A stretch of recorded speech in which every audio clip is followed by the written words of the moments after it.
Good afternoon. My name is Stuart Cunningham, and I'm the VP of the Business Transformation Program here, also the MC for this afternoon's town hall. Before we get into the meeting, I'm just going to start us off with the land acknowledgement. Saskatchewan Workers' Compensation Board acknowledges that its Regina and Saskatoon offices are located on the ancestral land and traditional territories of the Nehiyawak, Saulteaux, Dene, Dakota, Lakota, Nakota, and homeland of the Métis Nation. We respect Treaty 4 and Treaty 6 that were made on these lands, and we are committed to moving forward in partnership with Indigenous nations in the spirit of reconciliation and collaboration. And as we look to observe the Truth and Reconciliation Day next week, I invite you all to just maybe reflect on those last few words and consider how we can bring that commitment to partnership, reconciliation, and collaboration to life. So with that, thank you for attending this quarter's town hall. Lots of really good updates ahead of us, lots of good connections, new connections for the group this quarter's meeting. One thing I will say is our CEO, Phil Germain, he does often like to start these meetings with a few words, but he's sending his regrets this quarter as he is traveling at the moment. Like I said, we do have a pretty action-packed agenda. We've actually extended today's session to about 2 hours of total. So lots of content and lots of time for questions. It is longer than our usual 90-minute agenda, but we felt that there was just a lot to get everybody up to speed on this quarter. We have lots of updates from our different business areas, status reports from the various BTP initiatives and projects that we have going on.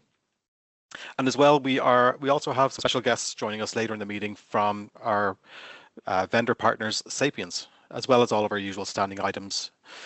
And all of that's designed to really just keep you informed, keep you engaged, and really keep you up to date on how the big picture at WCB and within the BTP continues to evolve. The agenda, high level here, is on the slide for you to review.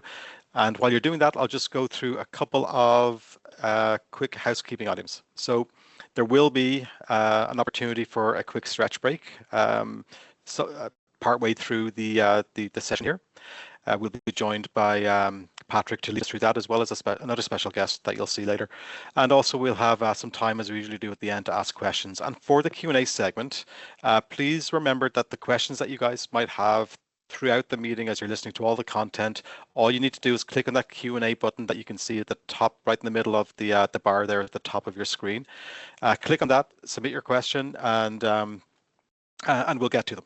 Time permitting, our intent is to respond to all of the questions raised before we get to the end of today's session. But if we run out of time, we'll post all of the questions and answers in the consolidated Q&A document that we'll post to SharePoint shortly after the meeting. So with that, let's get underway. I am going to start by handing over to our Director of Human Resources, Dave William. Dave's going to give us a quick update on how things are progressing with our corporate safety goals, and then he'll hand over to George to do a quick safety share. So with that, over to yourself, Dave. Thank you, Stuart, and good afternoon, everybody. As Stuart mentioned, I'm going to do a quick update on 4 of the key metrics that the safety area tracks over the course of the year. So starting in the upper right-hand corner, we have the total hazards identified, and this is the total number of hazards that we identify from all sources. So that would be through hazard reporting, through inspections, when people submit things through ErgoSuite. So it's the total hazards.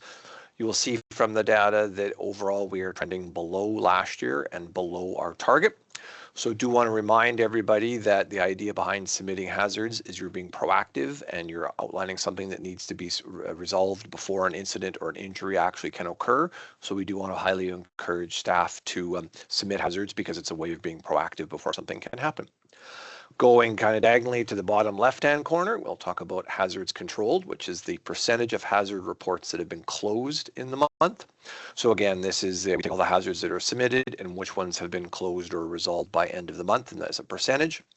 So obviously we want employees to submit hazards because we want to start being more proactive, but we also need that when they are submitted, we need them to be dealt with, and helping to control hazards ultimately will reduce incidents and injuries. So when looking at the numbers in front of you here again, the overall trend is below target, but is similar to where it was last year in terms of overall progress. So we do want to remind leaders in particular that when a hazard is sent your way, that we want you to review it and close it off and resolve it as quickly as possible to make sure it doesn't turn into an incident or an injury. Going to the bottom right-hand corner, We have traffic to safety shares, and this is traffic to our weekly safety share in terms of going to the SharePoint site and reviewing it or downloading it and taking it for information. We are overall meeting, and in many months we have exceeded our targets, so that is fabulous. We do want to encourage employees and leaders to keep reviewing the safety shares, sharing them with their staff. We encourage employees, if you want to print it off and share it with your family, there'd be nothing wrong with that. And from both safety and human resources, we would welcome ideas for future topics, because it is having to come up with a new idea every week is a lot of work. So we do appreciate ideas and suggestions for future topics. And then last, but certainly by far, I would say in a lot of cases, the most important metric is in the upper left-hand corner. We have accepted WCB claims. Historically at WCB, we've had 10 claims. Seems to be the number we are kind of stuck at historically. We've had 10 approved WCB claims in each of the last 5 years, so 2020 up to 2024. Unfortunately, as of the end of August of this year, we've had 11 already approved claims, and we're aware of another one that's already been approved since the end of August. So we actually have 12, and there's a couple that are still pending. So definitely trending in a way that we do not want. In terms of we've exceeded sort of our average, and ultimately our goal would be 0 is what we would like, but we have exceeded what we would like even from a historical point of view. There's no clear majority trend for the actual cause. We've got ascent related, we have contact with objects, we have trip and fall, we have ergonomics, so they're a little bit all over the place. But we are, safety is undertaking a review to look for trends, dig deeper into all of the specific claims that have been accepted and incidents in general, and see what further actions that we can take to see if we can't, get ahead of this and potentially see 2026 being a better year. So that would be a quick update. We welcome any comments or questions at any time related to safety items for sure, but I'm going to turn it over to George, who's going to give our safety share. Thank you, David. Good afternoon, everyone. For the ones that don't already know me, my name is George Georgiadis, and I'm the Chief Technology Officer and Vice President of Business Intelligence. I'm here today to discuss proper etiquette while leveraging generative AI tools like ChatGPT and Gemini. The first principle is respect intellectual property and privacy. In WCB, never input private, confidential, or sensitive personal data unless you seek permission from your own manager. When we upload the material like that, personal information or personal health information, that information gets retained by that engine, and it becomes part of its training process. So it may get leveraged in responding to other inquiries in the future. While you're using such tools for personal purposes, again, I would highly encourage never input private, confidential, or sensitive personal data unless you're sure it's safe to do so. Don't ask generative AI to generate or copy protected content like song lyrics, brand logos, or proprietary code. Fast check and verify. Currently, generative AI tools it's about 95 to 90% accurate. There are times that they provide wrong information. AI can hallucinate, so please treat answers as a starting point, never a final authority, and always cross-check. Make sure you cross-check for accuracy from a legal perspective, as there are times, as I said before, that information is not accurate. Avoid harmful uses. Be aware that AI reflects patterns that exist in its training data. So be cautious that there may be stereotypes or unfair biases that may be coming forward in the responses. And never ask for to generate malware or unsafe code, fake news, or propaganda. Enhance, don't replace human effort. Generative AI is a great tool, but it doesn't substitute humans at this point. Use AI to brainstorm, edit, or accelerate work, but keep human judgment and creativity to your own ability or to your own strengths. Treat AI as a tool for learning, not as a crutch to replace your own understanding and your own content. Use responsibility in communications. Keep it human. AI can help with drafting, but it cannot really replace emotional conversations such as apologies, conflicts, therapy-like context. Those are AI is not quite there at this point. And obviously never ask AI to impersonate and create content with somebody else's voice or images. Mind the context, always follow WCB rules about the AI usage, and I'll talk about that in a little bit later during today's session. But make sure that you always be cautious about how you're using generative AI. Last but not least is always be transparent. When you actually do use AI to create content, make sure you actually disclose that and give AI some credit. If you generate text or images or code, be upfront about it, and always avoid passing off AI output as your own. In short, respect rights, protect privacy, verify facts, avoid harm, use AI to enhance, not to replace, and be transparent. And on that point, I did use generative AI to create the content of this slide and this material. So thank you very much. Now I will hand it over to Jennifer, Vice President of Operations, to kick off the Strategic Initiatives update. Thanks, George. Good afternoon, everyone. Nice to see you all. As George mentioned, we are going to focus now on our strategic initiatives. So the three are noted on the screen here, and these are just a reminder of the various different initiatives within each of these pillars: customer experience, enabling systems, and next generation prevention. So we're going to start with the customer experience pillar today. And wanted to provide a bit of an update on work disability prevention and mitigation and the program that we have established and the work that Marcy and her team are doing to advance organizationally as well as more broadly.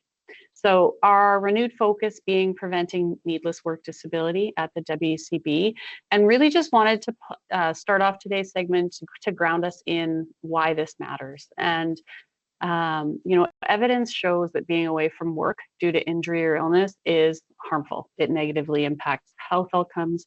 It negatively impacts workers in their personal life as well as their employment life. And we know that the longer someone is away from work, the lower the likelihood of them returning. We also know that it impacts employers. They lose valuable, skilled employees. There's increased costs associated with it, and from a direct cost as well as from an insurance premium standpoint. The truth of the matter is that no single stakeholder can solve this problem alone. Workers, employers, healthcare providers, and the WCB all play such a critical role in this. We all need to be, working on the right things at the right time in order to really achieve our optimal outcomes. So when we think about the work disability prevention and mitigation program, we're working at expanding our approach of partnership, collaboration, education, and support. So some of the key pieces of that strategy are what I'm going to touch on today. And these are either underway or planning's underway for some things in the near future. So from an external perspective, within the care provider community, we are exploring partnerships and opportunities to both educate and support our care providers on our shared goals of improving worker outcomes. We are working alongside employers and associations to identify opportunities and challenges aimed to improve the overall system. So opportunities to learn together and from each other, grouping employers together and really partnering to really help support and improve processes and help those folks understand why it is so critical that each of us plays the role that's identified. You will hear more from Krista Bain shortly from prevention. She's going to touch on a little bit regarding the partnership between operations and the prevention department and some of the learning collaboratives that are there to help support our employer customers. From an internal perspective, this month, leaders were connected with some skill building to dive into mindset shifts and really shift toward the partnership approach for return to work with WCB as the facilitator, and how we do this in partnership with employers and care providers. Starting in June, have been working closely with human resources on embedding work disability prevention practices and processes within the WCB as an employer, specifically as a first step related to staff claims.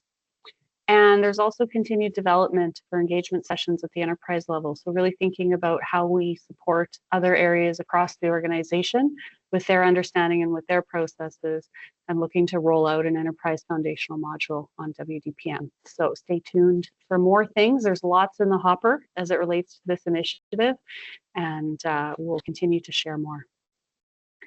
So at this time, I'm going to hand it over to Kevin Mooney, our Vice President of Prevention and Employer Services, to provide an update on the Employer Advisory Center as well as Next Generation Prevention.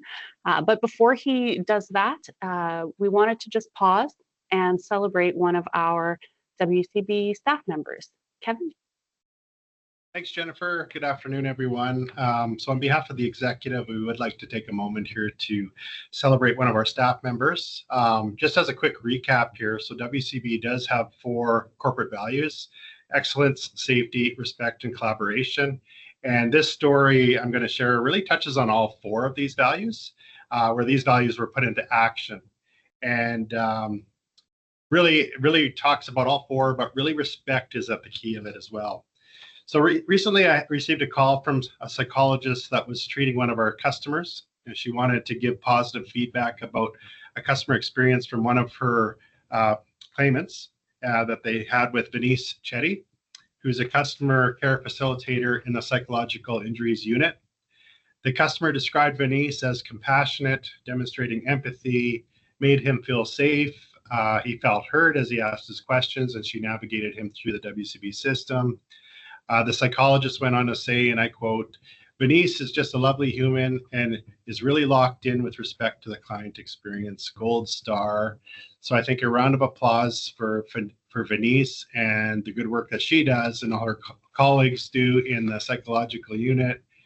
Thank you for living the values of work disability prevention too. And so we just wanted to take a moment to touch on that. So well done. Lots of hearts there, well deserved. I'll switch gears here, talk about the Employer Advisory Center. And as you know, we launched this service in January of 2025, so it's got about 9 months of service. Things are going really well. You can see that we've had about 266 inquiries so far, and 121 of those are directly related to appeals.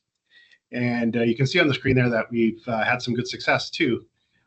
13 closed files that were successful with a good successful end result. Gary just sent me a note too that's actually grown to 17 as of this week. So 17 positive outcomes. We've got 70 that were closed, where we were able to explain to the customer that they had no basis for appeal and described and gave them information on that. And then 38, I think that's grown to actually about 44, 45 are currently open, where Sherry Courtney are actively working with the employers on those. So good results all around. The nice thing though is that we are hitting our target audience. You know, we wanted to build this primarily for small and medium, but it's obviously it's available for all employers. But close to 50% of our inquiries so far are from employers that employ less than 100 employees. So it is that small to medium target that we are hitting. Some other things, we hosted 44 open houses, both internally and externally, with different stakeholders and associations, which we've had good feedback from. Thank you to all of our staff. A lot of our referrals actually come from claims operations. So you're directly working with your customers. You might see an opportunity where this service can assist, and you're sending them to the good folks, Sherry, Courtney, Gary, to help them out. Some success stories, a couple of quotes here. We are doing surveying now, like we survey every customer interaction with us, and a couple of quotes here. So we look forward to continuing accessing the EAC, as it has proven to be a valuable and needed resource. The team is approachable. We felt listened to and heard. Thank you for the support with this claim. So all around good. You can see the satisfaction ratings there as well. In terms of promptness, we do have some quality indicators and service standards that Gary put in from the beginning as well. In terms of staff development, so Sherry, Courtney, working towards their advocate certificate, are encouraged to do, which is part of the Foundations of Administrative Justice program. And if you haven't done so yet, please access the website. There's some good resources on there, educational videos on employer appeal processes, and just a good resource for staff as well to help learn more about WCB. So thank you. We'll move to the next slide, I guess. Just a quick update here. We're going to give the floor to Krista to give more of a deeper dive, but a couple corporate updates. So WorkSafe Saskatchewan, we do have 2 large campaigns that we're going to be rolling out in 2026, focused on, replacing WorkSafe Saskatchewan messaging, kind of moving away from Mission Zero and towards something different, and also a focus on engaging executive leaders. And so currently right now, our ministers just will be taking a cabinet information item to spread awareness with other ministers so that everyone's aligned and understands the messaging as we go forward. So that's kind of our last step there. Psychological health and safety. We continue to move the needle here. It can be a tough sell at times, even though we're seeing the increase in claims. It can be difficult to get an employer to focus in this area if it's not affecting them specifically yet. Again, we want employers to get proactive in this area. But our community of practice has grown over the last year with some of the new steps the prevention team put in place. And we've got close to 30 members participating in that now. And we've got guest speakers coming. So we're trying to really facilitate that peer-driven learning. So we had Doubletree Hotel shared what they're doing, City of Regina, SGI, etc., as a way to hear from peers. If we go to the next slide, fatality serious injury strategy. I guess we're into year 3 of that strategy, and Krista will give you an update on some of the specific learning collaboratives that we're working on. But just a reminder that every 6 months we do a public report out, which has detailed stories, updates on progress. It's posted on the WorkSafe website, and the newest edition will be coming out in a couple of weeks here in September. Our prevention team, we've got 334 active engagements. We've controlled and verified 94 hazard controls in the workplace related to hazardous energy, which is the precursor to a serious injury. So we're really focusing in on those hazardous energy situations. So good progress there. I think I'll take the time here to turn things over to Krista, because she's got some good news to share. So Krista Bain, our Director of Prevention, will share a deeper dive into some of our learning collaboratives and some that we're doing on return to work with Jennifer's team as well. Over to you, Krista. Excellent. Thanks, Kevin. Really appreciate that. So just picking up then on what Jen and Kevin were referencing in terms of our partnerships, I'm pleased to provide this update today on the progress of our learning collaboratives this year so far, and kind of where we're headed for the rest of the year. So we've really been working closely with operations to update resources for employers, as well as our effective return to work course that had been on pause for a little bit. And now it aligns with WCB's renewed focus on work disability prevention. We've offered 2 courses with great uptake and engagement, and we'll continue to offer that quarterly. We are also in partnership with 6 employers to collaborate on return to work, trying to uncover some barriers and challenges, and really work closely together to implement actions that will have a positive impact on preventing work disability. So what can WCB do? What can we do to help make it easier for the healthcare provider to support return to work? What can the employer do? So this work will help inform a toolkit also that will be available to employers as they continuously improve their proactive return to work program. So some really great work going on in that space. Next step is healthcare update. So we have a collaborative that is helping to tackle and address the #1 cause of serious injuries, which is musculoskeletal injuries. So to help tackle this issue, we started working with 2 long-term care facilities to help make repositioning patients safer. So far, the results have been quite positive, and we're looking now to expand this study to include more facilities later on this year. On the first responders group, we have several initiatives going on with first responders. The one I'll speak about is the partnership that we have with the U of R and Psychological Trauma and Stress Systems Lab, which is to launch a mental health monitoring app for first responders. This app it provides those first responders with a system that offers near real-time supports to help manage occupational stress and psychological health challenges.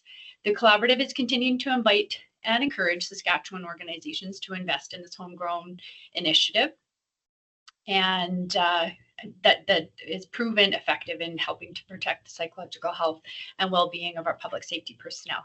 So just really looking to grow awareness and expand the usage and utilization of that app. In construction, we have recognized through data that falls from ladders are the leading cause of falls to lower levels. So, and many in their first year of employment. So the learning collaborative we have going on, led by industry and in partnership with our safety association partners, they implemented a ladder assessment tool that is currently being tested in the field. And we have had 200 assessments completed by 50 companies in the B rate code, and with some promising results. They expect to see improvements in selection, use, and maintenance of ladders, as well as an overall reduction in incidents and injuries. And so we're really looking to scale and spread this assessment tool that can really help prevent falls from ladders in this industry. So we're looking to expand that in the coming months.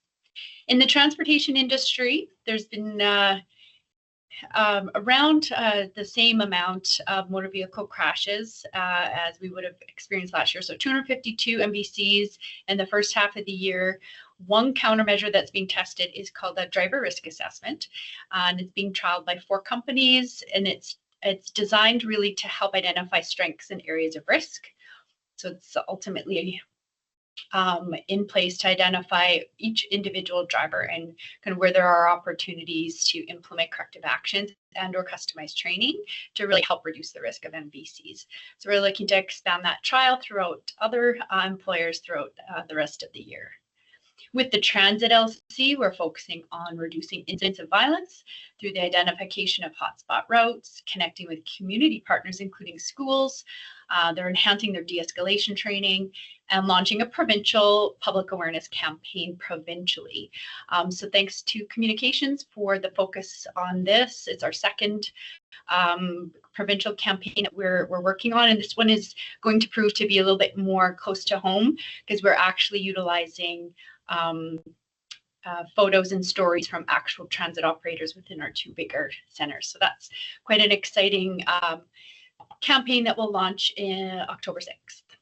With the Construction and Mining Learning Collaborative, we're in the process of developing a new lagging safety measures to more fairly evaluate the severity of an injury for a vendor. So we're looking to pilot 3 leading indicators also with the industry. And we do believe that this will create a more balanced approach to help measure safety performance.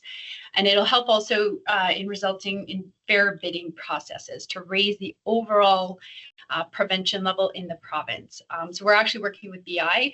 So thank you to BI for helping us work on that severity index / dashboard, and we'll have that in place in the coming months. The community living group is focusing again on violence. This is certainly the leading cause of injury in that particular industry. And where we have 2 employers that we're engaged with and looking for evidence-based approaches to help reduce the risk of violence. So far the focus is on restraint-free, trauma-informed care, and we'll continue to collaborate on additional controls with those groups as we move forward to reduce the potential for violence.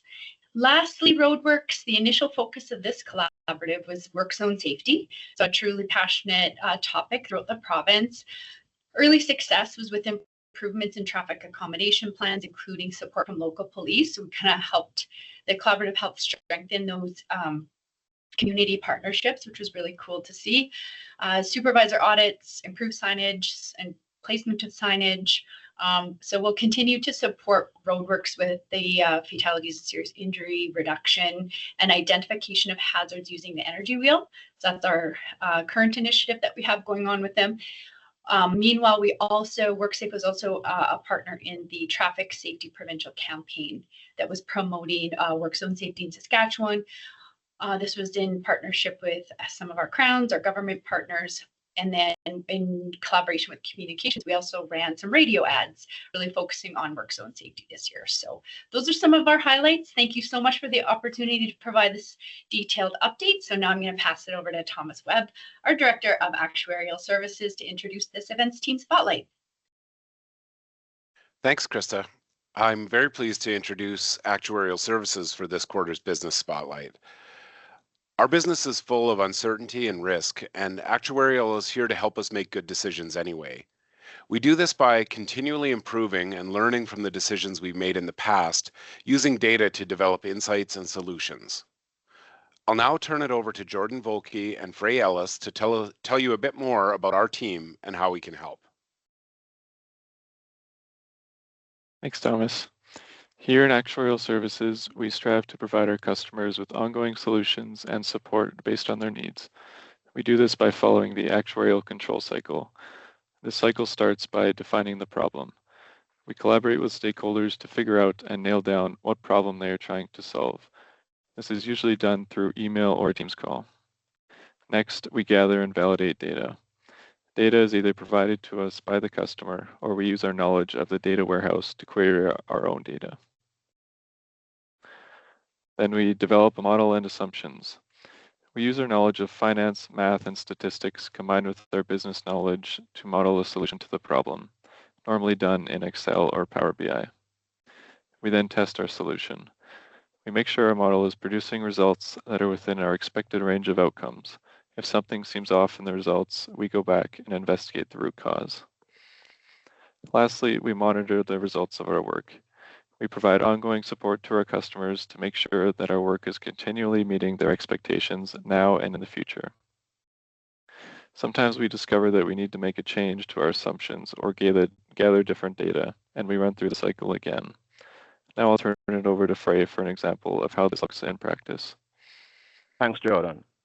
One of our most recent and notable collaborations was the Adjudicate and Manage project with the Claims Department. We worked together to design and create a software that streamlines the claim process by routing claims to the pertinent units within the Claims Department. Through numerous stakeholders meetings, we ensured the software met the business need and refined it until it was fit for production. The project showcases the value of interdepartmental collaboration and the impact it can have on our business. Please cue the video.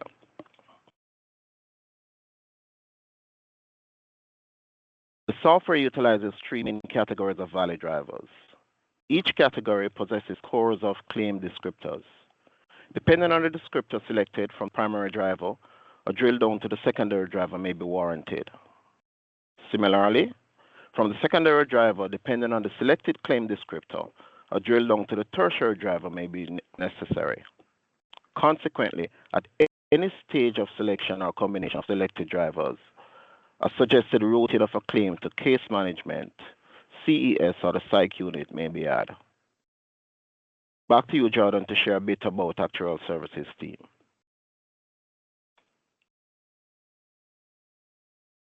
Thanks for that example, Frey. Now I'll introduce you to the members of our team. We have Thomas, our director, Anis, our manager, actuarial analysts of Manisha, Frey, and myself, and Minsun, an actuarial student from the U of R. We are all located in Regina on the 3rd floor, except for Frey, who is in the Saskatoon office. Our team is also very new, as we have all joined WCB within the last 4 years, and this team picture shows that we are a diverse group that are ready to take on new challenges. Next, Frey will explain how you can reach us. Our collaborative efforts have yielded significant results. If you have a project or need data-driven insights, we invite you to reach out to us. Our email address is here on the screen. We're here to partner with you and drive business outcomes. Let's work together to achieve great things. Next up is Trevor Hall, the Vice President of Human Resources, Communication and Appeals. He will bring update on the Enabling Systems strategic pillar. Thank you, Frey, Jordan, and Thomas for sharing an overview of the work of the Actuarial Services team and how your team partners with and supports other business areas. Good afternoon, everyone. As mentioned, I have just a few brief updates to share regarding enabling systems, strategies, as well as a few HR initiatives. The first one that I'll mention is our Oracle HCM Redwood upgrade. George and I, as project sponsors, are very happy to confirm successful implementation of the Redwood upgrade of our HR system, Oracle HCM. This initiative was required to ensure that we remain current with Oracle's latest HCM version, as well as to continue to have access to technical support.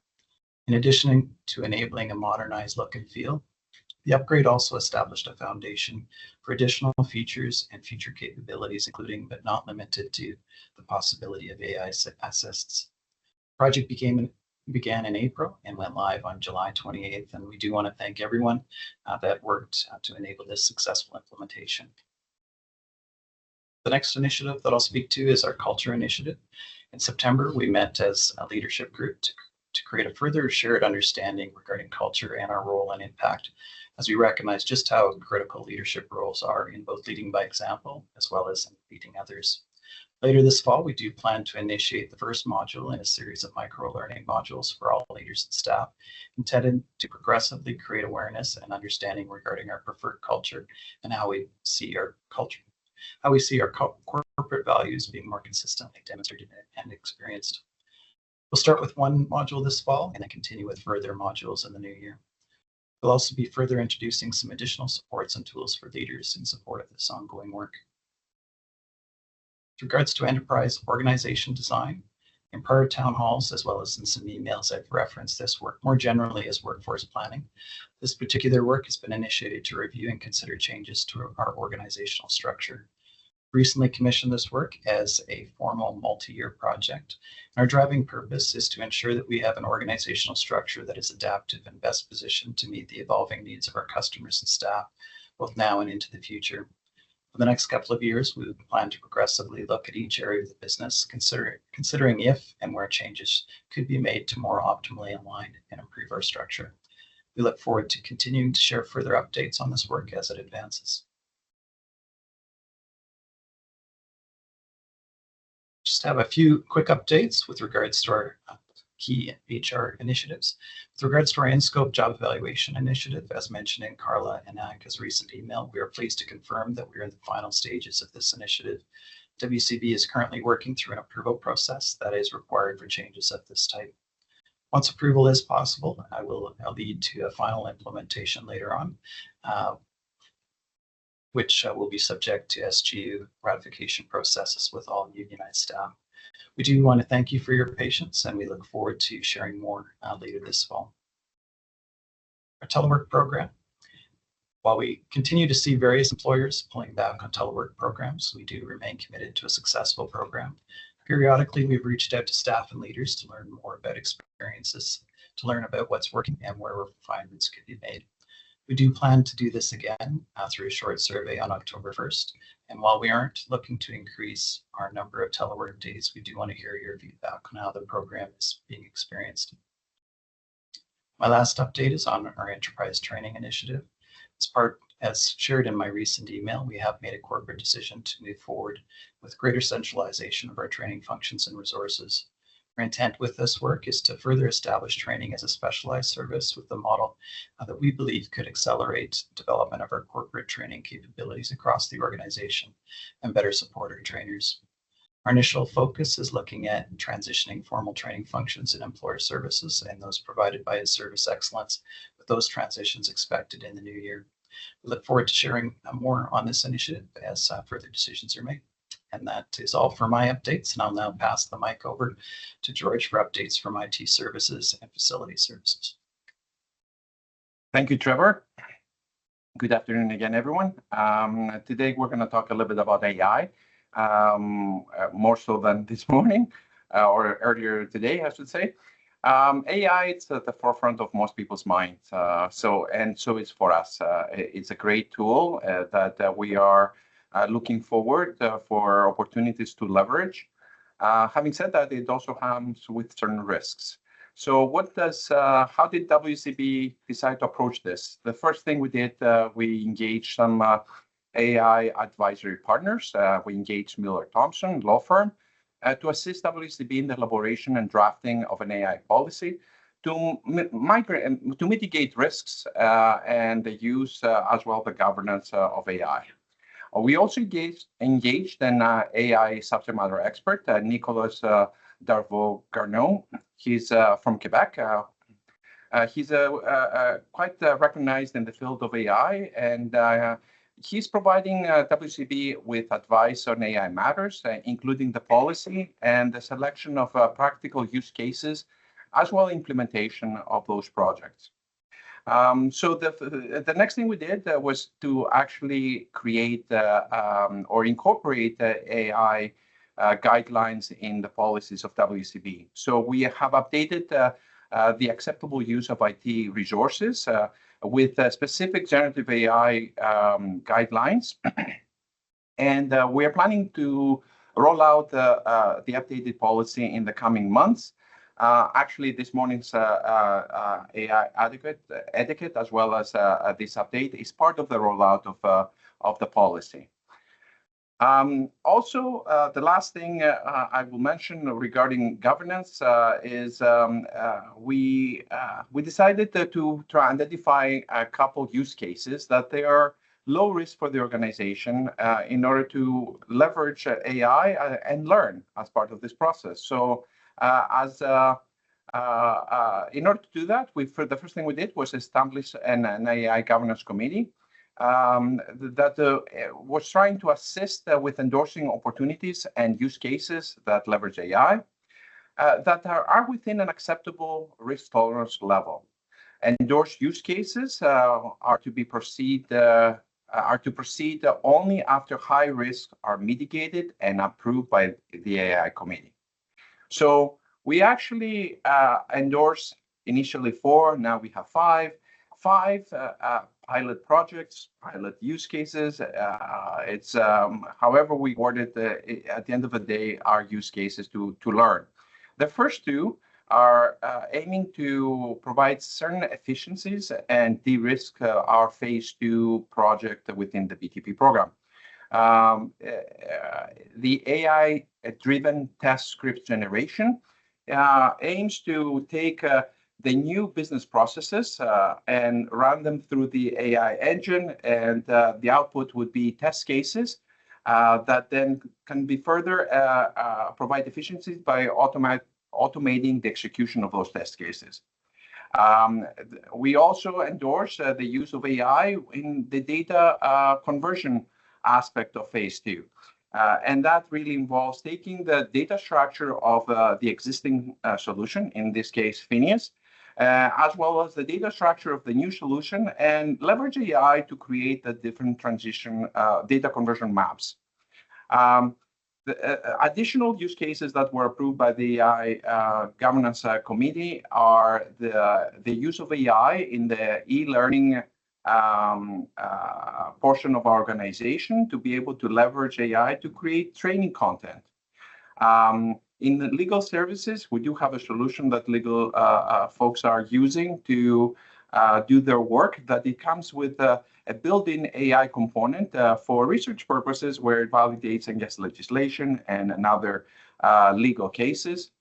And last but not least is Copilot. As I mentioned this earlier during the safety update, generative AI tools right now, they do present a risk to the organization, and we need to make sure we address that risk by introducing a safe generative AI tool within the organization that provides the privacy and data security we're looking for. So Microsoft's product, Copilot, will be rolled out in the next coming months. Having said that, those 3 last use cases are subject to capacity as an organization. We do know that we are constantly pursuing new opportunities, and that is comes at the cost, capacity, and we know that people do not have a lot of cycles. Having said that, we are committing and moving those initiatives forward. I also need to announce that we have started a new project. It launched in September of 2025. And the goal of the project is to create a consistent experience across WCB's physical meeting spaces in Regina and in Saskatoon. This will enhance the user's experience with improved performance and support of meeting room technologies, lessening the load on IT for support. It launched in September and is expected to run throughout 2026. Implementation will take a phased approach and upgrade meeting rooms as time permits. But in short, what this project is all about is an upgrade to meeting room technology to integrate teams in the physical space. So as you book and use a meeting room, it becomes a one-touch experience to join meetings, share content, and control the meeting. And a pilot project did occur in the Egg Place for the BTP program. And all the meeting room spaces have been equipped with this technology, and the feedback has been absolutely positive. So we're looking forward to roll out this technology throughout the organization, as I said, in a phased approach. The first phase will involve meeting rooms on 3rd, 4th, and 10th floor in the Saskatoon, and it's targeted to happen in Q4 of 2025. After that, we'll move to Saskatoon. The project will move to Saskatoon and complete all the meeting spaces in the Saskatoon Tower. And the third phase will do the remaining spaces in Regina. The project is partnering with the Enterprise Learning and Development team on a training plan and to build resources like job aids for each meeting room. Look for a tile with more information coming soon in the ELD section of the SharePoint site. This ends the segment on the strategic initiatives and corporate updates. Next up is Patrick Ash, who will lead us through our midpoint stretch break. Thank you very much, George. Appreciate that, and welcome everyone. I'm Patrick Ash, Manager of Executive Services. I'm so happy today that the special guest, backed by popular demand, WorkSafe Bob, is going to join us in the stretch. So what we'll start with here is we'll get ourselves nice and tall, get out of that desk posture. If you can stand up, that's great. And just start with your feet together and just slide your heels a little bit further apart from each other. And then bring your ribs as far apart from your hips as you can. So taking a nice big breath here, lengthening the back of that neck, standing as tall as we can. Big breath in. Big exhale out. Staying as tall as we can. Another big breath in. Big exhale out. Good. And then we're going to step one leg back behind us. So we're in a bit of a staggered stance with our feet. One foot's forward. So we're opening those hips up. Have your feet pointed straight ahead. And then from here, we're going to take the same arm as your back leg and reach it up as tall as we can. Just taking a nice big breath in here. Reaching up to the ceiling. Big exhale out. One more time. Big breath in. Big exhale out. And then step that other leg back now. Other leg forward. Feet straight ahead. The other side. Big reach up. Big breath in. Big exhale out. Big breath in. Big exhale out. Good. And then step that leg forward. Just shake that out a little bit. And then from here, we'll bring those feet back together. And we're going to take our arms up as tall as we can. And we're going to flip our palms up to the ceiling like we're trying to press the ceiling away from us. As tall as we can. Big breath in. Big exhale out. Big breath in. Big exhale out. Now, WorkSafe Bob came into my office before this and he said, we got to bring out the song. So DJ, cue the music. Gonna shake it out with a little WorkSafe Bob dance. Dance it out. There we go.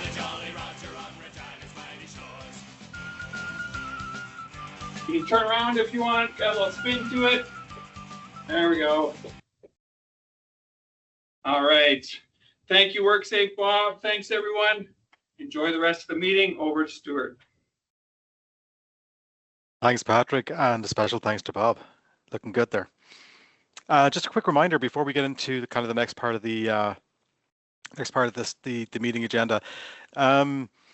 So yeah, this slide really you can see this quarter from a BTP perspective. We got a few speakers from the various projects underway within the scope of the BTP. We're going to start things off with an update from the Core Solution Project. I'll give a little bit of an update in terms of some recent decisions. Kevin and Jennifer are also going to speak about phase 1 and phase 2 respectively. We also have two really interesting pieces. So our lead from the training workstream, Emily, and our lead from the transition to operations workstream, Cindy, they're both going to present some information from their workstreams. Really important work going on there. It'll be really important work for you all, especially those impacted by phase 1, to be aware of, just to know what's going on, what's prepared, and what the current areas of focus are there. We've also got some special guests from Sapiens. So Moshe and Gary from Sapiens are going to join us and talk a little bit about their perspective on the journey to date through the project, as well as kind of the long-term vision for the partnership that we have with Sapiens. And Jennifer will also provide an update on Adjudicate and Manage project. And of course, Lisa will close it out with an update from a change management perspective. So there's a little bit of information to share on the recent phase 1 people readiness assessment and some of the highlights from the most recent change network feedback as well. But first, going to talk a little bit about phase 1 before handing over to Kevin for his thoughts. But, I think what I want to start by saying is hopefully most of you will know from the recent emails and vlogs that were sent out to all staff. The program has made a decision to pursue a pretty ambitious plan that targets a December go live. And I thought it'd be good for this town hall to talk a little bit more about why we are pushing so hard to get to December, and give a little bit of insight to the staff about the key inputs, the key factors that underpinned this decision and this target for December. So, we the target is to go live at the beginning of December, and a lot of questions we've got is why the beginning of the month, and there is a very practical reason as to why the go live does need to at least ideally be at the beginning of a month, and that's due to financial month-end reporting requirements. As a result of that, go live does it's a lot easier for all parties for it to occur on the first business Monday of the month. A mid-month scenario, or partway through a month scenario, it is technically possible, but it is extremely challenging. It's very complex for finance. It also would bring some new challenges for the project that would need to be tested before we'd be confident that we could do that and do it successfully. So it did take that mid-month scenario off the table. And so with that constraint in mind, what we did then is we looked at all the risks associated with going live at the beginning of December, at the beginning of January, February, March. And really anything beyond January, particularly going live in February or March, would create significant disruption to some of our key annual business processes, particularly those within employer services and finance. And so the picture that we were looking at for those scenarios was one that we would complicate an already busy time of the year for our frontline staff and customers by introducing on top of that a new system to do the regular work that needs to occur, and it's a high volume amount of work for both areas. So our perspective on that was going live in those months would create significant additional frustration for staff, potentially some service delays for customers, and also could and likely would delay certain benefits that we'd been hoping to realize in year 1. Those would likely be postponed for at least a year. Another key consideration was the impact on staff, and in particular our project staff. So we are, as everyone knows, we're a relatively small organization, and we do have a limited ability to scale up certain resources. And so our strategy from the very beginning of the project was to try, to the extent possible, to minimize the phase 1 and phase 2 overlap period. We knew that an extended overlap would put strain on resources, especially those resources that are required in both phases. So when I talk about that, I'm really talking about our business leads, our project managers, a lot of our IT and BI staff as well, business analysts, data, subject matter experts, testers, and so on. And so, as we kind of looked at all of this and made the decision to pursue December, the thinking behind that was the longer the phase 1 go live is delayed, the greater the impact that there would be on the schedule for phase 2 due to these types of resource constraints. These common resources, they can't be in 2 locations at once. focusing on two things at the same time. It creates a problem, it creates frustration, it creates a lack of focus, and so we wanted to minimize that as much as possible. To be honest, we're already seeing, I would say, the pressure of the overlap that we've had already and how that's impacting the phase 2 schedule. So for us, we felt it was really important as we made this decision to get through phase 1 as soon as is reasonably possible. And what I would say is not only does this decision force a significant amount of work into a compressed time frame, so going live in December, we still have a lot of work to do, and it does that for WCB, but also for KPMG and Sapiens. But the obvious flip side of all the reasons that support December and that go live decision is that there's an accompanying risk that the solution itself might not be ready or stable enough to enable a responsible go live. Logic suggests that if you were to go live in January or February or March, then the potential is that there'd be less issues than you might have in December. And that's accurate. I'm not going to, try and convince anybody that that is not the case. The logic is objectively valid. And as such, there were two additional, I would say, considerations or principles that went into our decision that I also want staff to be aware of. So the first one is that we're not going to make an irresponsible decision relating to go live. And what I mean by that is it's not December at any cost. If the solution just isn't ready or not stable enough or not performing to the point where we believe that the impact to staff and customers isn't manageable, then we're not going to go live. We're not going to do that to our staff impacted by phase 1, to ourselves, to our customers, and we will take a look at other realistic and reasonable scenarios to go live if that were to be the case. The second is no matter when we go live, whether it's December, January, March, April, whenever, we'll need to be ready to encounter some turbulence, some instability, and it applies to all go live scenarios. December will be more turbulent than March. From a solution perspective, that is the case. Notwithstanding that there's some additional risks and reasons why March would be awful, for example. So my point, though, is we do need to have a solid business readiness and stability plan, which you're going to hear a little bit about from Cindy in a moment. And we need and have asked for a firm commitment and a solid plan and proposal from KPMG and Sapiens on how they'll remediate any defects that we bring into production, as well as those that we identify after we go live. And so we have some verbal assurances on this from KPMG and Sapiens, but we are waiting for the detailed written plan. And that's normal. We need to know really what we're, what the volumes are that we're talking about before we get that detailed plan. But the strength of the commitment and the strength of that plan will be a critical element for us in terms of a go, no go decision related to go live. So all of that, to say, like, long story short, there's no optimal time for go live, and we have to at all times make the best overall decisions as we see it, based on the best information that we have available at those times when we need to make those decisions. And so based on what we knew then, and nothing material has changed since then, it was the best of all the options that we had in front of us. And I think I've said to others that really is it's a matter of us really having to pick our poison as it relates to go live. And if we pick a poison, to make sure that we pick the one that won't kill us, or where we have some sort of antidote that we think is going to work afterwards.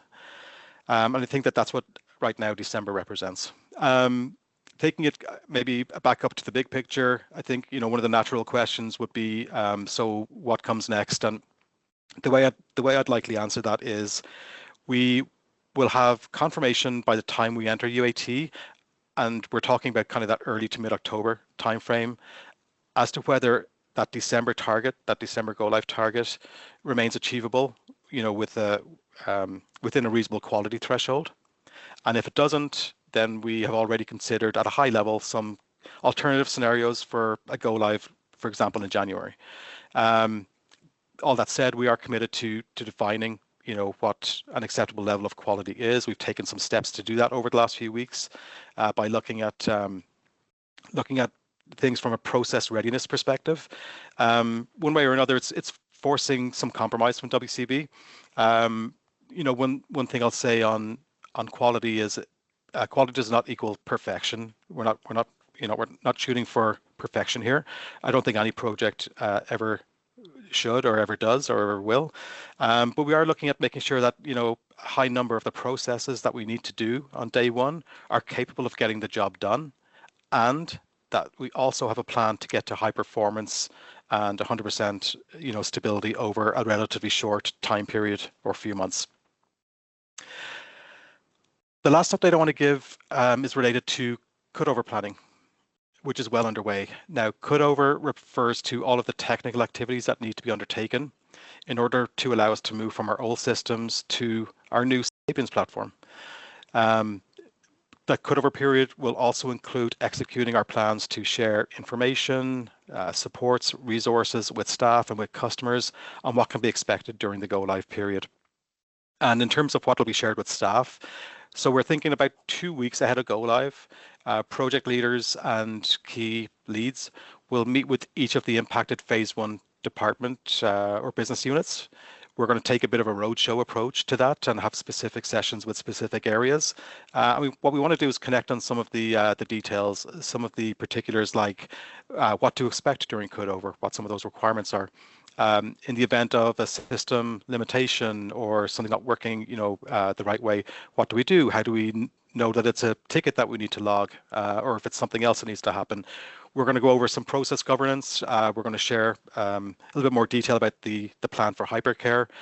And we do expect to get these roadshows into people's calendars sometime around mid-October. Now, not to meet in mid-October, but the invitations will get into calendars around that time frame. So what I'll close by saying is, from a big picture kind of headline perspective, there has been a lot of great work done. There's a lot of really important and great work going on right now, and we have a lot more work to do as well to get ready for phase 1 go live. These are really important days, weeks, and months ahead of us, and I'll speak on behalf of the full executive when I say that we truly do value all of the support that's been provided by all business areas to date, as we've asked for support and assistance and resources and thinking partnership. And I'd also like to thank you all in advance for your patience, for your support, and for any help needs that we have coming up as we get ourselves ready for that target. And so with that, I am going to say thank you again, and I'm going to hand over to my colleague, Kevin Mooney, who also wants to share his perspectives on phase 1. Kevin. Thanks, Stuart. I guess just as the business sponsor, I also want to reflect and recognize all the good efforts that are going on. We got started with phase 1 2 years to the date, basically, in September 2023. So lots of effort going in. So I do see the effort. The executive sees the effort. Sherry, thank you to you and the SMEs for all the great work you're doing on the project. Gabe and Cindy on all the transition to operations work. The enterprise learning team for standing up the training, and the UAT that is going to kick off here on Monday. Lots of good work. I can't mention everyone, but we do recognize the efforts. I'll keep my comments brief. Stuart gave a really good update, but I do want to touch on one thing that Stuart talked about, and that was about quality. Quality probably means something different to everyone on this call, right? And so I just want to emphasize that quality won't be perfection. Definitely when we go live, there'll be things that still might not be working perfectly, and that's okay. I think the important piece is that we identify what those issues are, we know what they are, we have manageable plans in place that minimize the impact to our staff and to our stakeholders. And I think what we've learned through this project is that you're never going to go live with a perfect solution. And we're going to do our best leading up to December to try and get as close as possible. This picture here, this is from our most recent staff meeting that we had a couple weeks ago.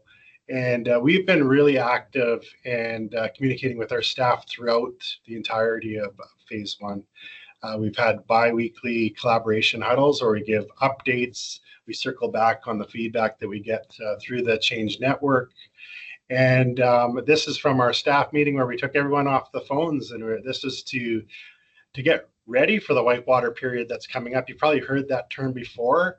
And I think whitewater is really akin to if you're getting in a raft and going whitewater rafting with your friends, you might have some excitement and you might have some fears. And that's kind of the reality of what we're faced with, right? So some important milestones coming up here as we step into onboarding for UAT on Monday here and finishing up end-to-end testing cycle 6. We went through an exercise with our staff. Again, change management's important. And so at this meeting here, this picture that you see, we shared change impacts for all the primary processes in employer services. So what things will look like post go live. Things like where there might be enhanced automation, enhanced experience on their part, where the customer might be able to self-serve some things. Very detailed in terms of what those change impacts will look like. We reviewed the change readiness results, and then we talked about leaning in together. If we're going to get across the finish line, it's going to take all of us relying on each other and leaning on each other. And so that was the theme of this exercise. We came up with 6 different paintings reflecting that theme, also related to Core Suite Phase 1. There is a different meaning behind each one of these. The tree on the left there is just showing Core Suite, something that we're growing.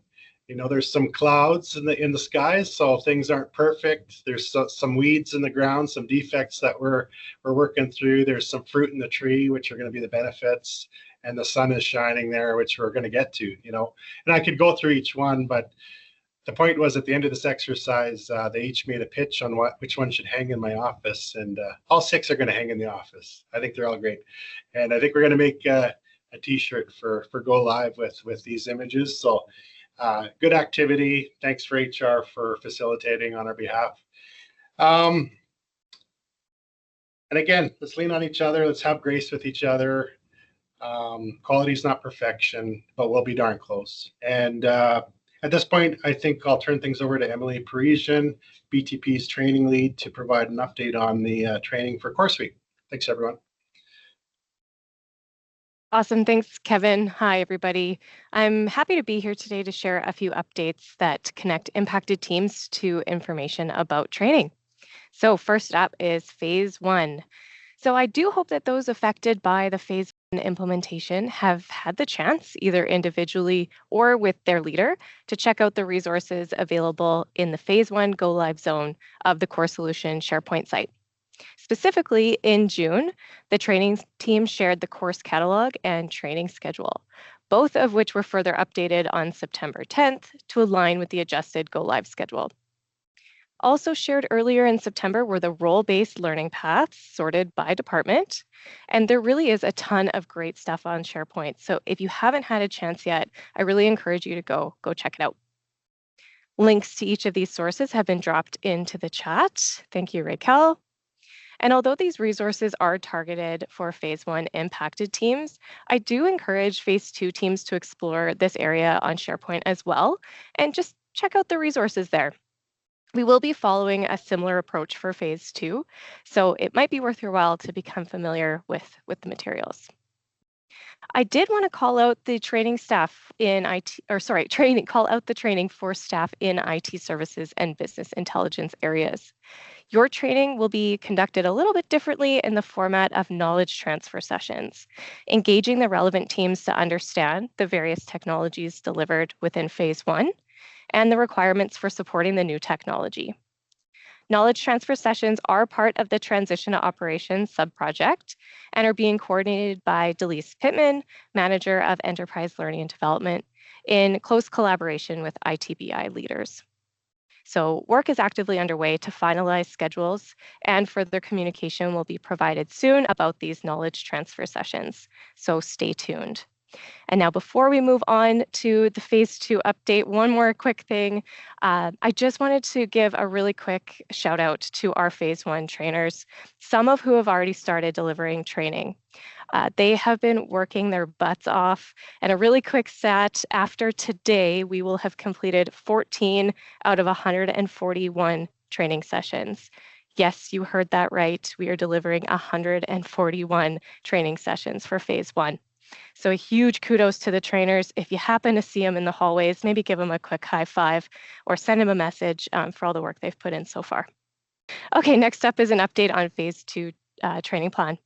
So in the beginning of 2025, the training workstream held learner assessment workshops with leaders and frontline employees to analyze learning needs. The outcome of the learning needs analysis is a primary input into the phase 2 training strategy and the overall framework. Now, the overall training framework, which includes the curriculum, will have draft learning paths and develop our instructional strategies, is targeted for completion in Q1 of 2026. So keep your eye out for more information added to the phase 2 section of the Core Solutions SharePoint site, where this information will be shared.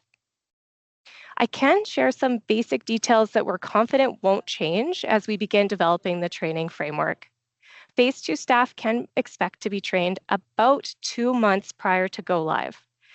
Now, that doesn't sound like very much time, and many would like to be trained earlier, but we really need to balance providing enough time to be trained and also making sure that we retain the knowledge.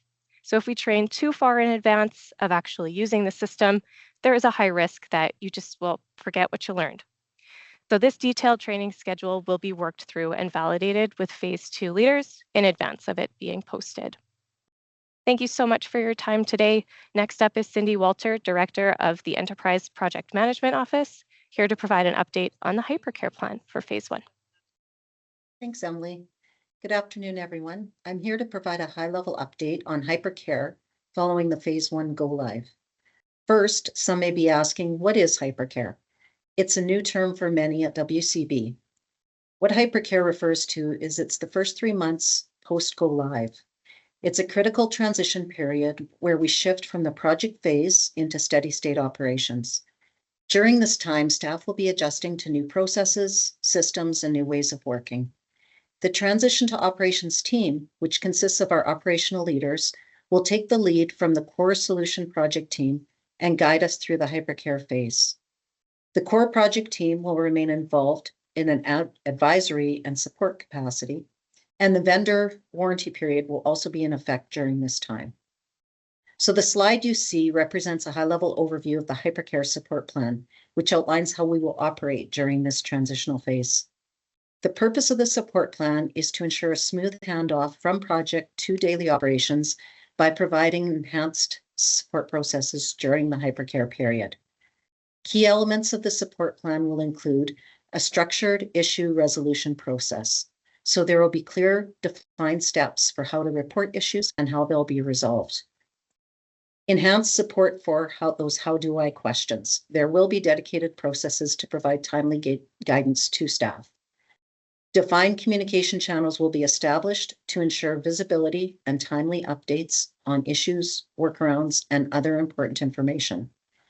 Feedback loops will be incorporated into the plan as a mechanism for collecting, sharing, and acting on staff feedback. Proactive staff supports will be defined. It will include access to self-help materials, refresher training sessions, and guidance on where to find resources. The support plan will also leverage WCB frameworks. For example, we will leverage elements of the daily management system, such as process observations and daily status exchanges, to support hypercare execution. This is just a real quick snapshot of the supports that will be in place to ensure a successful launch and a smooth hypercare experience. There is much more information to come on this topic. As Stuart mentioned, the roadshows planned for phase 1 impacted departments in the weeks leading up to go live will include a segment on the hypercare support plan. So with that, thanks for your time today, and I will now turn it back to Stuart. Yeah, thanks, Cindy. And thank you to Emily as well. So when I think about the questions that tend to come up from the business areas through, for the change network, they tend to all be about training and also getting ready, business readiness. So there's a lot of incredible work that you guys and the teams around you are doing, and hopefully that staff can see all of the effort that's being put in to make sure that we are getting everybody in the business ready for this phase 1 go live. So thanks again for that. So the next segment is a spotlight on Sapiens. Sapiens, as many of you know, is the organization that's providing their purpose-built for workers' compensation solution to WCB. It's an end-to-end solution called Core Suite for Workers' Compensation. And as I think back to all of what we went through during the procurement phase, there was a clear, leading party in terms of the solution. And WCB did make, obviously, the decision to enter into a long-term partnership with Sapiens based on not only the strength of that core suite product and the capabilities that'll give us, today and long into the future, but also the team that's going to help us get through the project in particular. And so, as you guys are hearing, while getting through this project or any project has its own bumps in the road, we work through them, and we also remain really confident in what core suite for workers' compensation will bring to us over time. And we thought, as we were getting ready for this go live that's coming in the next few months, that it might be good for staff to hear some of the thoughts from our partners at Sapiens, some of their perspectives on the journey to date, some of what they think is really interesting for us to know about the future. And with that, I would like to give a warm WCB welcome to the Vice President of Platform Delivery, Moshe Ohayon, and the Executive Vice President and Chief Revenue Officer from Sapiens, Gary Shern. They're both going to say a few words today. They also have a phase 1 to deliver to us, and so likely we'll leave straight away afterwards. But if you have any questions for Sapiens, feel free to submit them anyway, and we'll make sure that we include them in our consolidated Q&A. And so with that, assuming all the technical stuff is working, Moshe, I'll hand it over to you. Okay, yes, thank you very much, Stuart. Thanks for having us and giving us the opportunity to participate in this session. We really appreciate that. And as mentioned, it's a very sharp focus of the team, the Sapiens team, as your software vendor in the coming few months. It's delivery, and quality. That's kind of the focus of the team right now. We first appreciate all the teamwork and collaboration. You've been a great customer and a great partner for Sapiens throughout this program. And we really appreciate that, and this is why we feel we are very, very committed to this program and to you. Solution delivery, we are in the final stages and wrapping up all the features and functions that were part of phase 1. And at the same time, we are focusing on quality assurance. There was a mention on some defects and some quality issues that we currently have.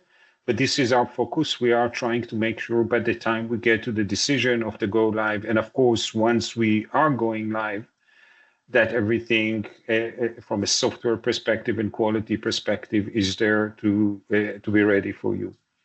At the same time, we understand that this is a transition and transformation. So we are making sure that we're providing you all the resource that you need for the production readiness. The activities that are happening right now as we speak to make sure that once we go live, everything is in place for you to conduct your business. So there is a lot of effort on that. And then during the hypercare, we are going to make sure that you have the Sapiens resource available for you for a smooth transition in the next 3 months and then after that. So again, this is our definitely top priority throughout the companies, throughout our leadership in the Sapiens organization, making sure that we have a phase 1 go live, the employers go live successfully. I think it also was mentioned that we are in parallel working on phase 2. We'd like to make sure that we are starting it correctly, learning from some of the issues and mistakes we had during phase 1. And make it also a successful go live when it comes to the phase 2 and claims. So with that, I'm going to hand off to Gary. Thanks, Moshe. And thanks for switching the slide. I'd like to start by thanking Phil and Stuart and Kevin for inviting us here. Very excited about the relationship so far and kind of to speak a little bit about the future. So while Moshe's leading the day-to-day program in the actual implementation, just by way of introduction, I kind of oversee all of our customer relationships in North America, both new and have been around for a long time. We've been in this business of workers' comp for over 30 years, and as I said in the previous one, I'm a relative newcomer because I've only been part of it for 25 of those years. And it's a very important market for us, both in the United States, but specifically in Canada. And our relationship with Saskatchewan is key to that. The go live for us is really obviously a critically important milestone, but really just the beginning to this successful relationship. We continue to invest in the platform. We continue to work together to expand our presence in the market, and really, I will say, have developed an outstanding true partnership. It's a word that gets thrown around a lot, but in this particular case, it's very apt between the Saskatchewan leadership and at all levels and Sapiens. And we're committed to continuing to support your growth and evolving needs over time, both from a technology point of view, but as Stuart pointed out, also our domain expertise and working together to continue to expand. We have a very strong bilateral relationship, us directly with WCB Saskatchewan, but also see our role as being in terms of creating a community of engaged customers that can help each other as well. There are shared needs and challenges in the workers' comp market, both globally or specifically in North America, but also within Canada, to share best practices, insights, experiences, etc. And we develop user groups at the hands-on level, executive councils at the more senior level, and client relationship conferences. So you can see in my little advertisement up above that I know you people will be attending for years to come. As I say, we have customers, many customers that get recognized that have been with us for 10, 20, even 30 years. We will be investing considerably in the future, both in terms of Copilot and IA. I know that's the topic that will be coming up, as well as in future-proofing the platform as the market and needs of the employees, as well as the employers in Saskatchewan and beyond, continue to evolve and get enhanced in the years to come, and look forward very much to be working together to make that a bright future for everyone. Look forward to seeing you, and I didn't freeze to death last winter when I came to Regina, and I hope that when I come this winter, we'll be able to survive that one as well. Look forward to seeing you all, and let me turn it back to Stuart. Thank you. Yeah, thanks, Moshe, and thanks, Gary. We didn't get to last year, but maybe this year, we'll see. Yeah, so thanks for your words, and I hope we are, for all of our staff here, we're obviously in the middle of it's pretty much a 4-year project to implement this solution, and I think what I hope staff might take away from it is it's not just a 4-year project, it's a long-term partnership, and we believe that Sapiens are the guys to the organization to really help us evolve together as we're looking to build and as Sapiens is looking to build. So moving on to phase 2 then. I'm not going to take up too much airtime myself on this update. I will just share that in June we did officially start the elaboration and build stage. It is obviously a major milestone for phase 2 implementation. It's not without its challenges. We did have some lessons learned from a phase 1 perspective that Jen will talk about. But that this overlap is creating some pressure for all parties in terms of resources, and we're having to work really diligently to make sure that we stay on track there. With that being said, we are underway with the 4th out of, I believe, 10 elaboration cycles where we really start to design the solution, make sure that it works the way we need it to work, which really means we're almost halfway through elaboration. And we are also at the same time getting close to the first release of functionality in October. So lots done, but also lots on the very immediate horizon here. Like I mentioned, we did incorporate a number of lessons learned from phase 1 into phase 2, which Jennifer is going to share a little bit about. And so with that, I will pass it over to you, Jen. Thanks, Stuart. Hi again, everyone. So yeah, as Stuart mentioned, there's a lot been going on since we last connected at Town Hall in April. So the high-level project timeline, just a reminder, is available on the main page of the Core Solutions SharePoint site. That SharePoint site we've referred to a lot during our time together today, and it's a wealth of information. So please feel free to continue to check that out. definitely a good repository for information related to both phase 1 and phase 2 projects. What we know at this point, when I say there's a project timeline at a high level, it's because we're still early on. We know this is, we're almost a couple of years out from the go live for phase 2, and how we've seen in phase 1, there are factors that come up that might create some shifts. So remaining flexible and resilient as we move forward through phase 2 is going to be important for us to remember. We have shared little bits of information on the Core Solution SharePoint site related to the specific phases of the project. So there's information related to elaboration and the build stage on there. So please take some time, check those out, chat about it as a team, learn a little bit more about what the project team's been working on through that current phases of elaboration and build.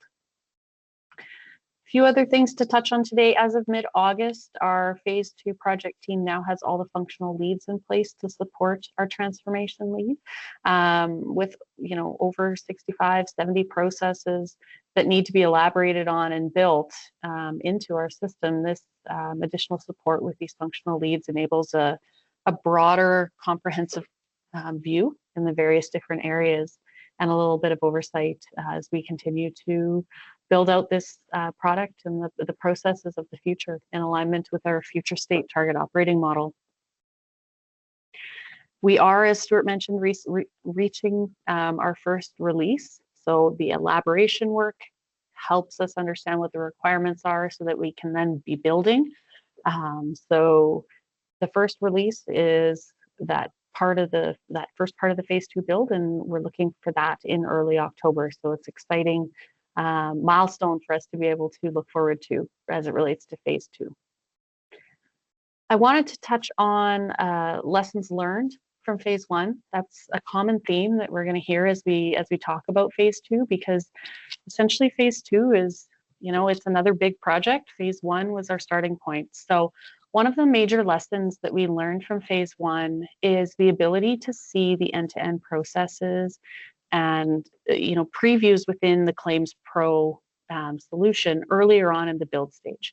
So in phase 1, we had some challenges seeing how we were progressing against the overall delivery success, because we kind of had to wait until the end of the build stage to kind of see how the different pieces fit together. So we couldn't really tell if an earlier process that maybe wasn't built until later, if there was another connecting piece, how did they interact? Did they work the way they were supposed to? Those kinds of things. So, we're looking to shift the approach to phase 2. And what we're looking to do is have kind of a hybrid process-based approach. And this is going to kind of bucket the work into, as we best we can, into processes that are kind of interacting with each other, so that we get a better line of sight into how those processes are going to flow. And we're also breaking it down into 2 work packages. So what that does is each work package contains an elaboration cycle, a release cycle, and a testing cycle. I guess there's a build cycle in there too before we get to release. But what we need to be able to do is then, with that work package, it gives us the better opportunity to be able to go all the way through and get some kind of end-to-end testing, see how that's going to work. Instead of having to wait until the very end of all of the build, we're going to have 2 check-in points. So there'll be 2 work packages within phase 2 that we'll be able to connect into there. Each work package, in terms of kind of the processes that are covered within each of those work packages, has been shared with leaders, just to give them a better understanding of where the various different processes are going to be in terms of the timeline. We recognize it's a long timeline for this project, and teams are likely interested in, when are my processes going to be, looked at in the elaboration cycle and build. So that's been shared with leaders, so that can also be shared with teams.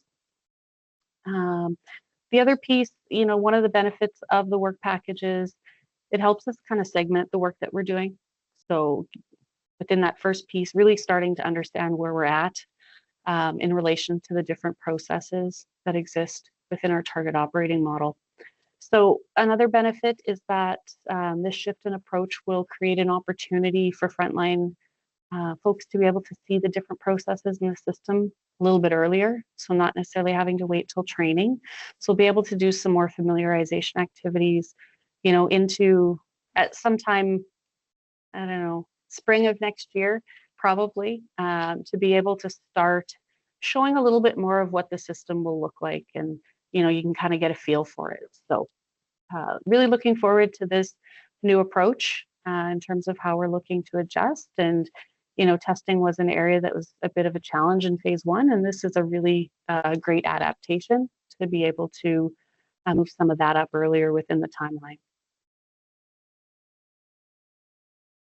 Okay, so now I'm going to speak a little bit to the Adjudicate and Manage project, which also falls under the Business Transformation Program.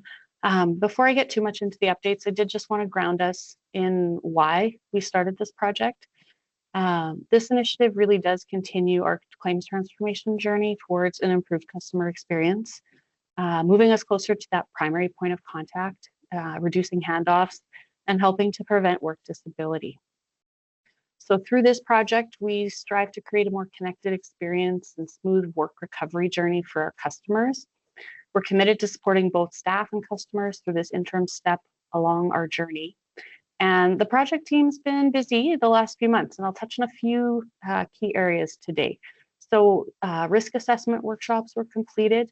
From that, there was some process standard work that was developed through identifying critical risk factors by the people who are doing the work. And from that, it also landed on, or we also were able to get to the risk complexity tool that our colleagues in Actuarial Services were able to demonstrate earlier today. So thank you for this excellent collaboration. Really, really appreciate the opportunity to partner with different teams along this project's journey. Leader training was initiated in June to ensure that our leaders are prepared to support their teams. Case management support process workshop was completed in June and identified a number of opportunities to make that particular role more efficient. So they're better equipped to support the processes as we go live with that.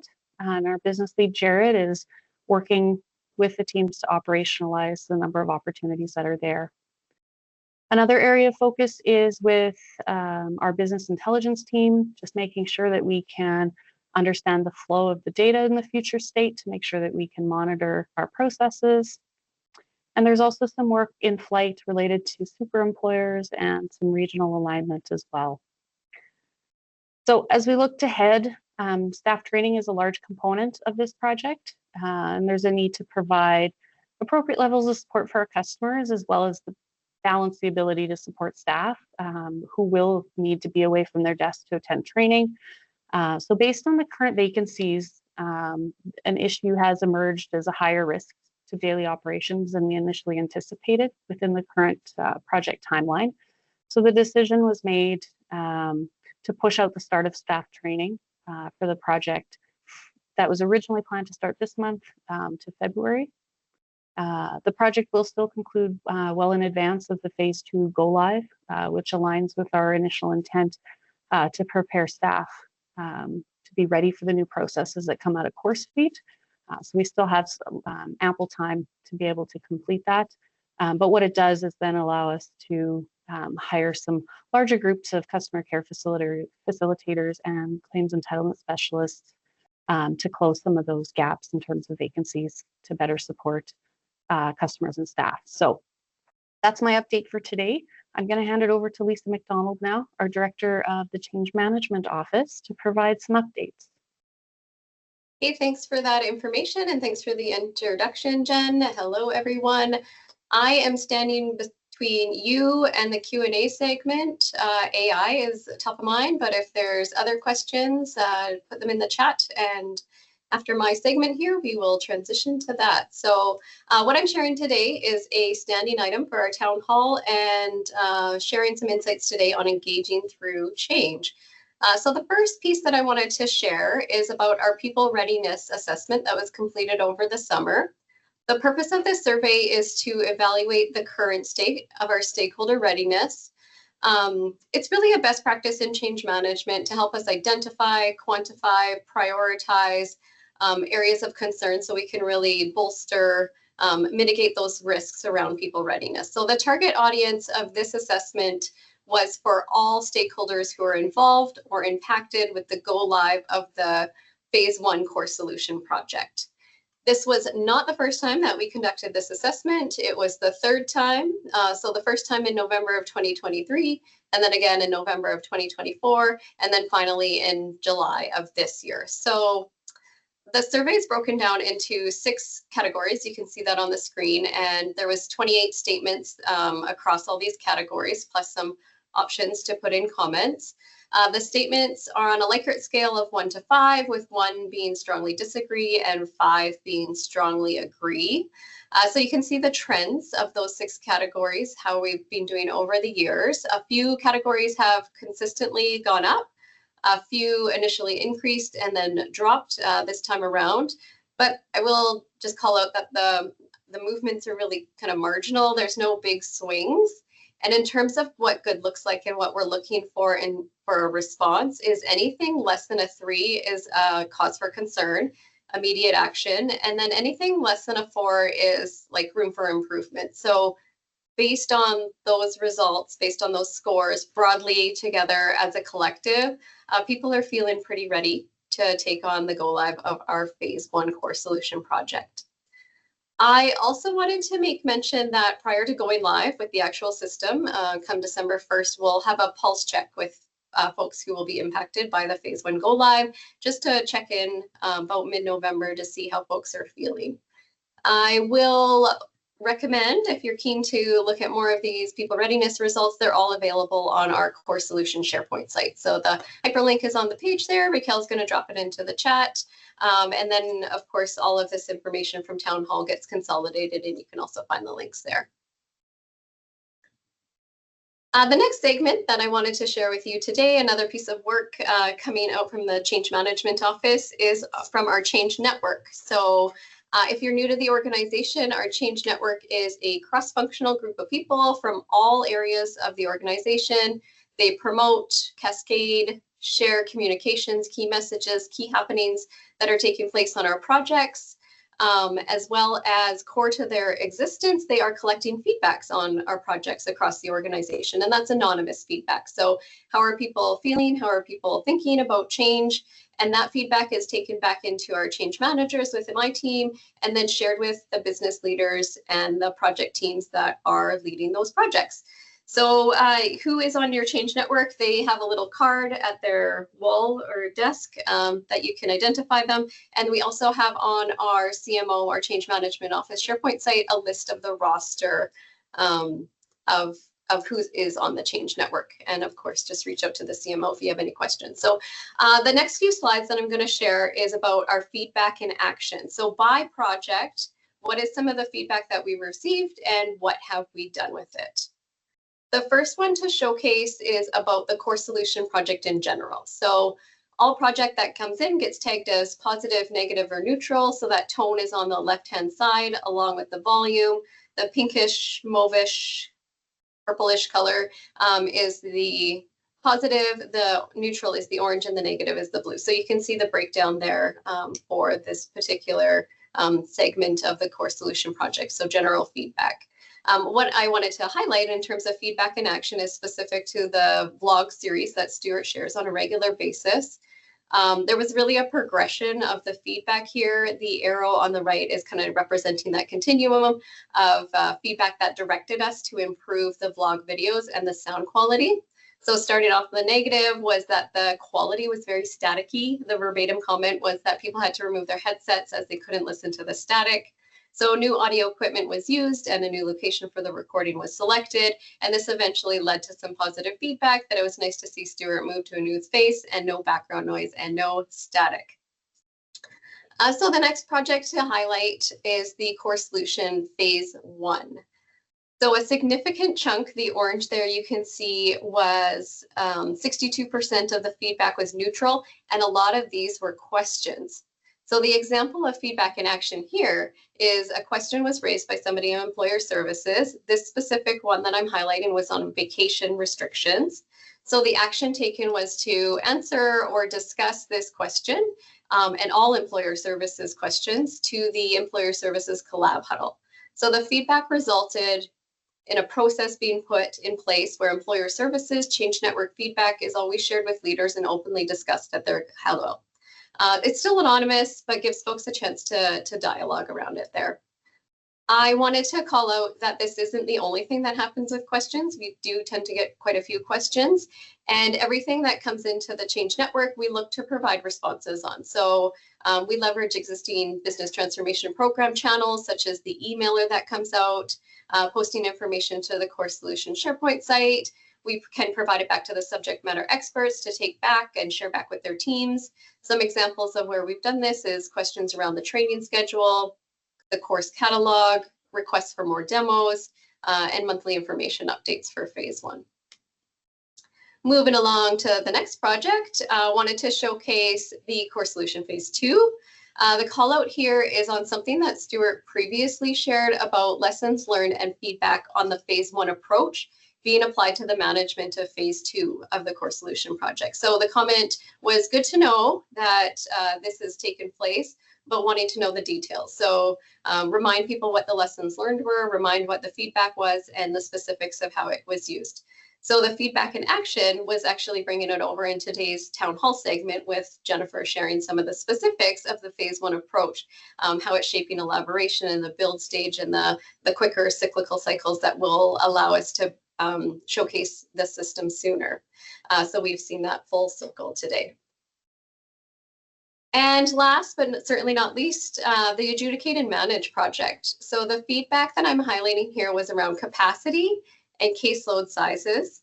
So we received nearly a dozen feedback points specific to this, either falling into the neutral category as a question or the negative as a statement. So this feedback, as well as other like direct channels to leaders, conversations with managers, but the Change Network obviously being a contributing factor, led to the pause in the training to better understand and better respond to capacity and caseloads, and also to minimize the impact that training would have on daily operations. So the project worked in partnership with Actuarial Services to estimate the caseloads for Adjudicate and Manage, and post-go-live monitoring for the flow of claims. So we'll be in pace to check and adjust as needed. In closing, I just wanted to say thank you for leveraging the Change Network to continuously provide your anonymous feedbacks about projects happening in our organization. And I want to give a big, big thank you to all of the folks who are on our Change Network for promoting the communication, for promoting all the milestones that were received that are happening on the projects, and continuing to collect that feedback. I want to provide reassurance that every single piece of feedback is shared. It is discussed back with the project teams, back with the department level leaders. So if it comes in, even if it's not able to be addressed or actioned, it is looked at. So if you're curious what's happening with your specific piece of feedback, cycle back with your change support or directly with the change management office, and we can dialogue, loop back with you specifically what's happening on that piece of feedback. We have reached the end of our formal agenda, and before we close out the meeting, before everybody drops off, please click the link in the chat there, or we have a survey that we'd like you to fill out. We want to make sure that these meetings are kind of adding value, hitting the mark. So just it's 5 questions, take a few seconds, complete those questions. We'll take that feedback, we'll incorporate into our next update. And of course, if you didn't ask a question today, or you want to ask one tomorrow, just send us your questions. Send them to myself, send them to the Change Management Office, share your feedback, whatever it is that you wanted to share with us. We're open ears for sure. And in closing, everything that we usually do after these sessions, we'll do again. So we'll post a copy of the town hall recording and the presentation to our usual sites. We'll have the consolidated Q&A from the 2 sessions that'll come forward as soon as George finishes providing the responses to all the AI questions that we had today. And with that, I just want to again say thank you to everybody who attended the town hall this afternoon. I want to thank all the speakers for the excellent content. Thanks for all the questions from the crowd. Raquel, for your production and facilitation. And to everybody, have a great day. And until the next time, stay safe. And as long as this warm weather continues, enjoy it. Take care.